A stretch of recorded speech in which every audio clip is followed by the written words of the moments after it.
الحمدللہ وحدہ والصلاۃ والسلام علی من لا نبی بعدہ۔ السلام علیکم ورحمۃ اللہ۔ پچھلی ایپیسوڈز میں ہم نے جو کچھ بیان کیا اس کا خلاصہ یہ ہے کہ ہماری یہ کائنات، ہماری یہ دنیا ویل ڈیزائنڈ ہے، یہ ویل پلانڈ ہے، یہ ویل آرگنائزڈ ہے، یہ ویل مینجڈ ہے، اور ہماری اس کائنات میں انفارمیشن کی بھرمار ہے۔ ہم نے یہ بھی آپ کو بتایا تھا کہ سائنس بنیادی طور پر دو چیزوں کے ذریعے، دو طریقوں سے چیزوں کو ثابت کرتی ہے۔ نمبر ایک آبزرویشنز کے ذریعے، مشاہدات کے ذریعے، اور نمبر دو ریزننگ کے ذریعے۔ سائنس میں بھی یہی ہوتا ہے کہ ہم سین سے ان سین کی طرف جاتے ہیں، ہم غیر مشہود کی جانب جاتے ہیں مشہود کے ذریعے۔ ہم جن چیزوں کو دیکھ سکتے ہیں ان کے ذریعے جاتے ہیں ان چیزوں کی جانب کی جنہیں ہم نہیں دیکھ سکتے، اور ریزننگ کے ذریعے انہیں ثابت کر دیتے ہیں۔ مثال کے طور پہ ایکس ریز ہو گئے، ہم ایکس ریز کو نہیں دیکھ سکتے، لیکن ایکس رے فلم کے ذریعے ہمیں اس بات کا یقین ہو جاتا ہے کہ ایکس ریز موجود ہیں۔ ہم سین کے ذریعے ان سین تک پہنچتے ہیں، ہم ان چیزوں کے ذریعے کہ جو کہ قابل مشاہدہ ہیں ان چیزوں تک پہنچتے ہیں جو کہ قابل مشاہدہ نہیں ہیں۔ بالکل ایسے ہی اس کائنات کے اندر بھی غور و فکر کر کے ہم اس نتیجے پر پہنچتے ہیں کہ اس کائنات کا بنانے والا بھی کوئی ہے۔ ساتھ ہی ساتھ آپ کو یہ بھی بتایا تھا کہ یہ کائنات اتفاقات کی کائنات نہیں ہے۔ اسے بھی آپ چاہیں تو ایک مثال سے سمجھ لیجئے۔ اگر آپ نے کوئی ایسا گیم کھیلا ہو جو کہ ڈائس کے ذریعے کھیلا جاتا ہے، مثال کے طور پہ لوڈو، اگر ہر دفعہ وہ نمبر آئے جو آپ کو مطلوب ہے تو ایسی صورت میں سامنے والا یقیناً اس شک میں مبتلا ہو جائے گا کہ کوئی نہ کوئی اور دوسرا مسئلہ ہے، کیونکہ یہ اتفاق کے ذریعے نہیں ہو سکتا کہ ہر دفعہ انسان جب بھی اپنا ڈائس پھینکے تو وہی نمبر آئے جو اسے مطلوب ہے۔ لہٰذا سامنے والا سوچنے پر مجبور ہو جائے گا کہ یہ محض اتفاق نہیں ہے۔ لہٰذا جس طریقے سے ڈائس کے اوپر ہر دفعہ وہ نمبر آنا اتفاق نہیں ہو سکتا، بالکل ایسے ہی اس کائنات میں ہر دفعہ وہ چیز ہونا کہ جو کہ حیات کا سبب بنتی ہو، جو کہ لائف سپورٹنگ سسٹم کو تقویت دیتی ہو، یہ ناممکنات میں سے ہو جاتا ہے، یہ اتفاقات کی بنیاد پہ نہیں ہو سکتا۔ لہٰذا اسے اتفاق کہنا، اس حیات کو اتفاق کہنا، یہ اس کے ساتھ زیادتی ہوگی۔ آج انشاءاللہ ہم خدا کی دریافت کے بارے میں جانیں گے کہ کیا خدا کی دریافت ایک مشکل عمل ہے؟ ہرگز نہیں۔ خدا کی دریافت بہت آسان عمل ہے۔ یہ ایک ایسا عمل ہے جو میں اور آپ اپنی ذات سے شروع کر سکتے ہیں۔ ایک لمحے کے لیے آپ اپنے ہاتھوں کو دیکھیے، ہاتھوں کی انگلیوں کو دیکھیے۔ اب آپ اپنے پیروں کی انگلیوں کو دیکھیے۔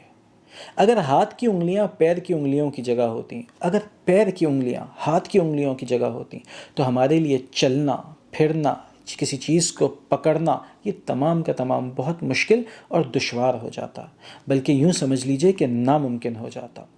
ہمارے ہاتھوں کا ڈیزائن، ہمارے پیروں کا ڈیزائن اس بات کی جانب ہماری رہنمائی کرتا ہے کہ ہمیں تخلیق کرنے والا اس بات کو جانتا تھا کہ اس نے ہاتھوں سے کیا کام لینا ہے اور اس نے پیروں سے کیا کام لینا ہے۔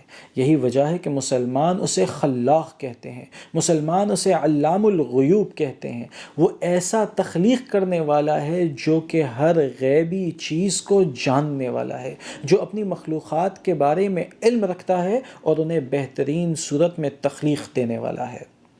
یہی وجہ ہے کہ ایک عرب بدو سے، ایک عرب دیہاتی سے جب کسی نے پوچھا کہ تم نے خدا کو کیسے جانا، تم نے خدا کو کیسے پہچانا، تو اس نے بڑی ہی سادہ سی بات کی۔ اس نے کہا، ریگستان میں تم نے مینگنیاں پڑی ہوئی دیکھی ہیں؟ کیا یہ مینگنیاں کسی اونٹ کے اوپر دلالت نہیں کرتی، کسی اونٹ کی جانب رہنمائی نہیں کرتی؟ اس نے کہا کہ کیا تم نے ریگستان میں نقش قدم دیکھے ہیں؟ تو کیا یہ نقش قدم کسی گزرنے والے کی جانب رہنمائی نہیں کرتے، اس کی ذات پہ دلالت نہیں کرتے؟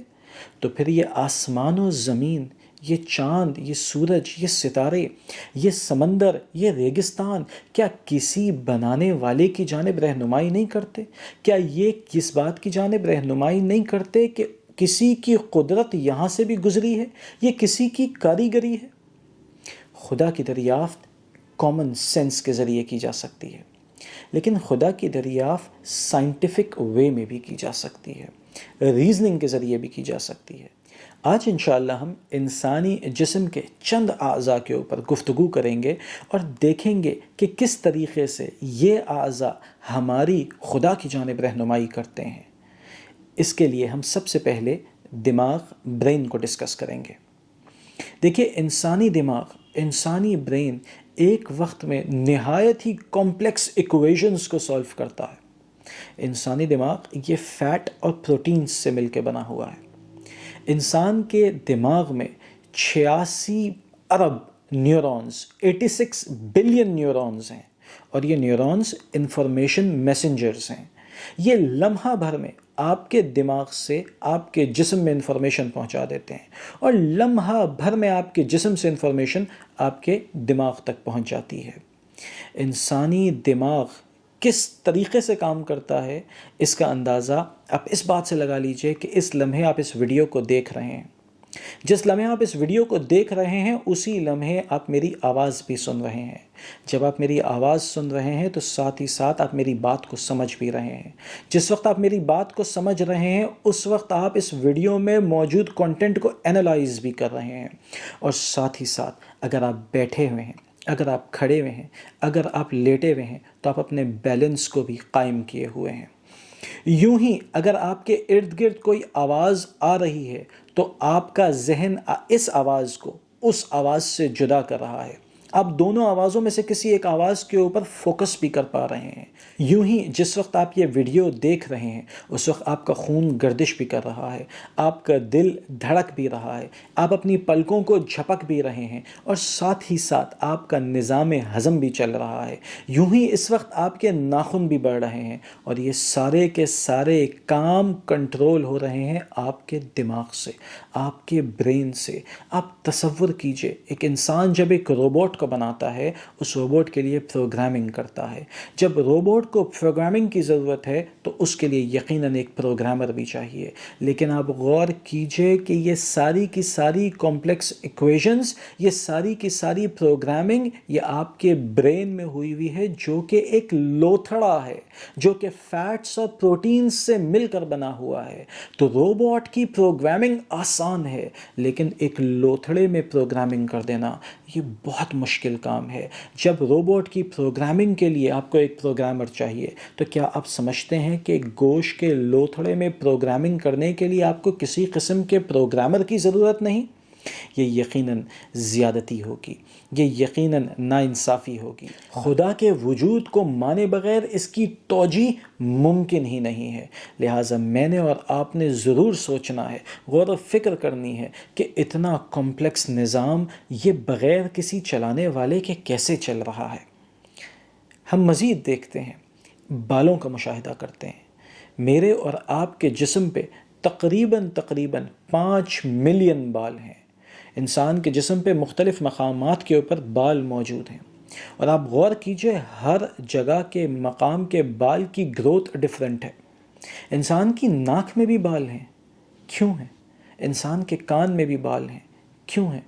میری اور آپ کی پلکوں پر بھی بال ہیں، میرے اور آپ کے سر پر بھی بال ہیں، لیکن آپ غور کیجئے کہ سر کے بالوں کی گروتھ ریٹ اور آپ کی پلکوں کے بالوں کے گروتھ ریٹ بالکل ڈیفرنٹ ہے۔ اگر پلکوں کے بالوں کی گروتھ ریٹ اتنی ہو کہ جتنے سر کے بالوں کی گروتھ ہے، تو پھر ایسی صورت میں ہم اپنی آنکھوں کو زخمی کر لیں گے، ہمیں ان پلکوں کو کاٹنا پڑے گا۔ کوئی جاننے والا ضرور جانتا تھا، ڈیزائن کرنے والا اس بات کو ضرور جانتا تھا کہ میرے بندے کے لیے زندگی گزارنا مشکل اور دشوار ہو جائے گی، لہٰذا جس مقام پر گروتھ ریٹ کو کم رکھنا تھا وہاں پر اسے ویسے ہی کم رکھا گیا، جہاں پہ گروتھ ریٹ کو بڑھانا تھا اسے ویسے ہی بڑھا دیا گیا۔ لہٰذا اس بات کی صحیح ترین توجیہ یہی ہوگی کہ اس کے ڈیزائنر نے جیسا چاہا ویسے اسے ڈیزائن کیا۔ ہم اگر چاہیں تو انسان کے جسم کے ایک ایک عضو کے بارے میں گفتگو کریں اور اس بات کو واضح کریں کہ وہ بہترین انداز میں ڈیزائن کی گئی ہے۔ انسان کا دل یہ بہترین لوکیشن کے اوپر رکھا گیا ہے اور اسے پنجرے کے اندر بند کر دیا گیا، اسے محفوظ کر دیا گیا ہے۔ ہم چاہیں تو کڈنیز کے اوپر بات کریں، ہم چاہیں تو انسان کے خون کی گردش کے اوپر بات کریں، چاہیں تو انسان کے پھیپھڑوں پہ بات کریں، آپ غور کیجئے انسان کے سانس لینے کے عمل کے اوپر، آپ غور کیجئے انسان کی سماعت کے اوپر کہ اگر ایک خاص فریکوینسی سے زیادہ فریکوینسی کی یا ایک خاص فریکوینسی سے کم فریکوینسی کی آوازیں وہ سن سکتا تو اس کے لیے زندگی گزارنا مشکل ہو جاتا، خود اپنے دل کی دھڑکن وہ سننا شروع ہو جاتا، اپنے جسم کے اعضاء کی حرکت جو جسم کے اندر ہو رہی ہے وہ اسے بھی سننا شروع ہو جاتا، اور اس کے لیے زندگی گزارنا کتنا مشکل اور دشوار ہو جاتا۔ ہم چاہیں تو ایک ایک چیز کے اوپر گفتگو کر سکتے ہیں، لیکن ایک عام سوچنے والے کے لیے، ایک غور و فکر کرنے والے کے لیے چند ایگزامپلز ہی کافی ہیں۔ لیکن ہم آخر میں خلاصے کے طور پر اس بات کو بیان کر دیتے ہیں کہ when there is a design, there is a designer. When something is planned, there is a planner. When something is organized, there is an organizer. When something is managed, there is definitely somebody who has managed it. And when there is information, there is always an intelligent design behind each and every information. And whenever there is a creation, there is always a creator. Assalamu alaikum wa rahmatullahi wa barakatuh.